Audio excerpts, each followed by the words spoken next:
Hello everyone, welcome back to medical studies. आज फिर हम एक नए लेक्चर के साथ में आए हुए। जो आज का हमारा लेक्चर होगा वो इम्पोर्टेंट एमसीक्यूज़ के ऊपर रहेगा, जो कि एग्जाम पॉइंट ऑफ व्यू से बहुत ही इंपॉर्टेंट है। तो जितने भी मेडिकल स्टूडेंट है उस वीडियो को बिल्कुल भी स्किप ना करें और वीडियो को एंड तक देखिए। इसमें हम बहुत सारे ऐसे एमसीक्यूज़ डिस्कस करेंगे जो कि आपको यूँ भी उनका आंसर्स याद होना चाहिए। अगर कोई आपसे क्वेश्चन करे एज अ मेडिकल स्टूडेंट, आपको उनका आंसर याद होना चाहिए। तो अगर अभी तक आपने चैनल को सब्सक्राइब नहीं किया तो पहले आप चैनल सब्सक्राइब करें, उसके बाद में वीडियो को कंटिन्यू वॉच करें। तो पहले आप चैनल को सब्सक्राइब करके बेल आइकन दबा लें, उसके बाद में हम हमारा लेक्चर स्टार्ट करते हैं।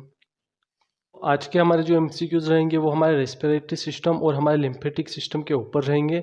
सबसे पहले हम लिम्फेटिक सिस्टम वाले एमसीक्यूज़ जो वो डिस्कशन करेंगे। ओके, तो जो हमारा सबसे पहला एमसीक्यू हमारा लिम्फेटिक सिस्टम से आएगा और पहला क्वेश्चन हमसे क्या पूछ रहा है, what is the primary function of the lymphatic system. जो हमारा लिम्फेटिक सिस्टम होता है उसका प्राइमरी फंक्शंस क्या होता है। तो इनमें से आंसर कौन सा आएगा इसका, तो इसका आंसर आएगा maintain fluid and balance and immune functions. जो हमारी बॉडी के अंदर फ्लूइड होता है, फ्लूइड बैलेंस होता है, जो हमारी इम्यूनिटी के फंक्शंस होते हैं, उन सब चीज़ों को जो हमारा लिम्फेटिक सिस्टम होता है वो क्या करके रखता है, मेंटेन करके रखता है। तो the maintenance of the fluid and immune functions is the answer of this question. इसी प्रकार अगला क्वेश्चन हमारा क्या पूछता है हमसे, हमारा अगला क्वेश्चन जो रहेगा वो पूछेगा what is the name of the fluid that circulate through out the lymphatic system. जो हमारे लिम्फेटिक सिस्टम होते हैं उनमें क्या होता है, एक फ्लूइड सर्कुलेट होता रहता है, बहता रहता है। तो उस फ्लूइड का नाम क्या है, तो what is the name of the fluid that circulate through out the lymphatic system. जो कि पूरे लिम्फेटिक सिस्टम में जो होता है वो क्या होता है, फ्लूइड फ्लो करता रहता है। तो आंसर इज लैम्प। जो लैम्प होता है वो लिम्फेटिक सिस्टम के अंदर क्या करता है, सर्कुलेट करता रहता है। उसी प्रकार अगला है हमारा।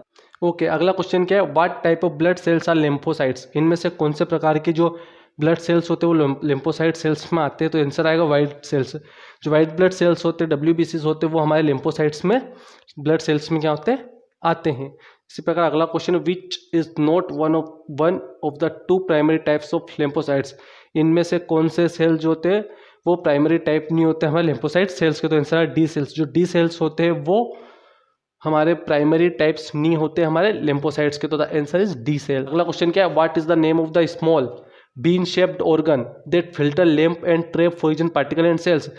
ऐसा कौन सा बीन शेप्ड ऑर्गन है जो कि लैम्प को, जो लैम्प्स होते हैं हमारे उनको फिल्टर करता है और जो पॉइजन पार्टिकल्स और सेल्स उनको क्या करके रखता है, ट्रैप करके रखता है। तो आंसर आएगा लैम्प नोड्स। जो लैम्प नोड्स होता है, lamp nodes is the name of the small bean shaped organ, जो कि क्या करता है, फिल्टर करता है लैम्प को और ट्रैप करके रखता है पॉइजन पार्टिकल और दूसरे सेल्स को। उसी प्रकार अगला क्वेश्चन हमसे क्या पूछा है, where does lymph eventually drain to. जो हमारे लैम्प होते हैं, लैम्प वो कहाँ पर ड्रेन करते हैं, काय में जो होते हैं बहते, काय में फ्लोप करते हैं हमारे लैम्प्स। तो इसका answer into the blood stream. जो हमारा ब्लड स्ट्रीम होता है उसी के अंदर हमारे जो लैम्प होते हैं वो क्या होते हैं, इवेंचुअली ड्रेन करते हैं। अगला क्वेश्चन हमसे क्या पूछ रहा है, what is the largest lymphatic organ in the body. जो हमारी बॉडी होती है उसमें सबसे बड़ा लिम्फेटिक ऑर्गन कौन सा होता है।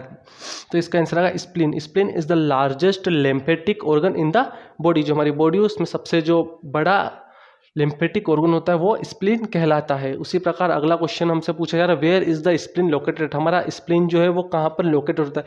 ये पिक्चर आपको दिख रही है, इसमें से हमसे पूछा जा रहा है कि इनमें से कहाँ पर जो हमारा जो हमारा स्प्लीन है वो लोकेटेड होता है, कहाँ पे, तो जो see this one there is, और जो लिम्फेटिक होता है वो हमारा लोकेट होता है। जो ये पोजीशन दिख रही है आपको C नंबर की, कुछ यहाँ पर हमारा स्प्लीन जो होता है वो प्रेजेंट और लोकेटेड होता है, उसकी लोकेशन यहाँ पर होती है। What is the name of the lymphatic tissue located in the small intestine. जो हमारी स्मॉल इंटेस्टाइन होती है उनके अंदर जो लिम्फेटिक टिश्यू होते हैं उनका नाम पूछा जा रहा है। तो what is the name of the lymphatic tissue located in the small intestines. तो इसका आंसर आएगा पेयर्स पेचेस। जो पेयर्स पेचेस होते हैं वो नाम होता है लिम्फेटिक टिश्यू का, जो कि हमारी स्मॉल इंटेस्टाइन में प्रेजेंट होते हैं। उसी प्रकार अगला question, what is the name of the lymphatic tissue located in the back of the throat. जो हमारा गला होता है उसकी बैक साइड में कौन सा लिम्फेटिक टिश्यू जो होता है वो प्रेजेंट होता है। तो जो हमारे टॉन्सिल्स होते हैं जो कि हमारे थ्रोट के बैक साइड में पाए जाते हैं वो भी एक लिम्फेटिक टिश्यू होते हैं। तो the name of the tissue which is located on back of the throat, name उसका नाम आएगा टॉन्सिल्स। तो the tonsils is the name of the lymphatic tissue which is located on back of the throat. Complete हुए हमारे lymphatic system के MCQs. अब हम हमारे रेस्पिरेटरी सिस्टम के एमसीक्यूज जो है वो देखेंगे। तो हमारे रेस्पिरेटरी सिस्टम का पहला एमसीक्यू क्या निकल के आता है, what is the muscle that separate the chest cavity from the abdominal cavity and place a key roles in breathing. जब हम सांस लेते हैं तब ऐसी कौन सी मसल्स होती है जो कि बहुत ज़्यादा मेन रोल उसका प्ले करती है, और वो कहाँ पर प्रेजेंट होती है, वो हमारा जो वो क्या करती है, सेपरेट करती है हमारे चेस्ट कैविटी को हमारे एब्डोमिनल कैविटी से। जो हमारी चेस्ट कैविटी होती है और एब्डोमिनल कैविटी होती है, चेस्ट कैविटी और एब्डोमिनल कैविटी होती है, दोनों को सेपरेट करके रखती है। और जब हम सांस लेते हैं और छोड़ते हैं, जब उसका मेन रोल होता है, तो उस मसल्स का नाम क्या होता है, उस मसल्स का नाम होगा diaphragm. Diaphragm is the muscles that separate the chest cavity from the abdominal cavity and play a key role in breathing. उसी प्रकार अगला क्वेश्चन हमारा, what is the name of tiny air sacs in the lungs where gas exchange occurs. हमारे lungs में ऐसी कौन सी air sacs होती है जहाँ पर जो गैसेज होती है एक्सचेंज होती है। तो लंग्स की वो कौन सी चीज़ है जिसमें गैसेज होती है वो एक्सचेंज होती है। तो आंसर इज एल्वुलाई। जो एल्वुलाई होती है उसमें क्या होती है, जो लंग्स के अंदर गैसेज एक्सचेंज होती है। हमारी जो लंग होता है उसके अंदर प्रेजेंट होती है हमारी एल्वुलाई, और उसी में गैसेज एक्सचेंज की जो फॉर्मेशन होती है, जो प्रोसेस होती है वो होती है। तो आंसर आएगा एल्वुलाई। उसी प्रकार अगला क्वेश्चन हमारा, which is a condition characterize by destruction of the walls of the alveoli. इनमें से कौन सी कंडीशन होती है जब हमारी वॉल जो होती है एल्वुलाई की वो डिस्ट्रैक्ट होती है, जब एल्वुलाई की वॉल में डिस्ट्रक्शन होता है तब कौन सी। तो इसका आंसर आएगा emphysema. Emphysema is a condition characterize by destruction of the walls of the alveoli. उसी प्रकार अगला क्वेश्चन है, what is the average adult female male lung capacity. एक एवरेज मेल और फीमेल के लंग की कैपेसिटी कितनी होती है। नेक्स्ट क्वेश्चन पूछ रहा है कि एवरेज मेल और फीमेल के लंग की कैपेसिटी टोटल कितनी होती है। तो इसका आंसर आएगा 4 to 6 litre. 4 to 6 litre is the capacity of average male and female lungs. उसी प्रकार approximately what percent of excelled air is carbon dioxide. जो एक्सेल्ड एयर होती है उसका कितना परसेंट होता है अप्रोक्सीमेटली, तो वो होता है 4%। जो 4% होती है वो क्या होती है, एक्सेल्ड होती है हमारी कार्बन डाइऑक्साइड। उसी प्रकार अगला क्वेश्चन क्या पूछा, what is the another name for the wind pipe. जो हमारा विंड पाइप होता है उसका एक और नाम क्या है। तो उसका आंसर आता है ट्रेकिया। जो ट्रेकिया होता है उसको एक और नाम से जाना जाता है, क्या कहते हैं उसे हम, विंड पाइप भी कहते हैं। तो the name of the another name of the wind pipe is known as the trachea, और the trachea is also known as wind pipe. उसी प्रकार अगला क्वेश्चन है, when eating what prevents food from entering the trachea. जब हम खाना खाते हैं तब कौन सी चीज़ उस खाने को हमारे ट्रेकिया में, हमारा जो एयर पाइप होता है उसके अंदर जाने से रोकती है।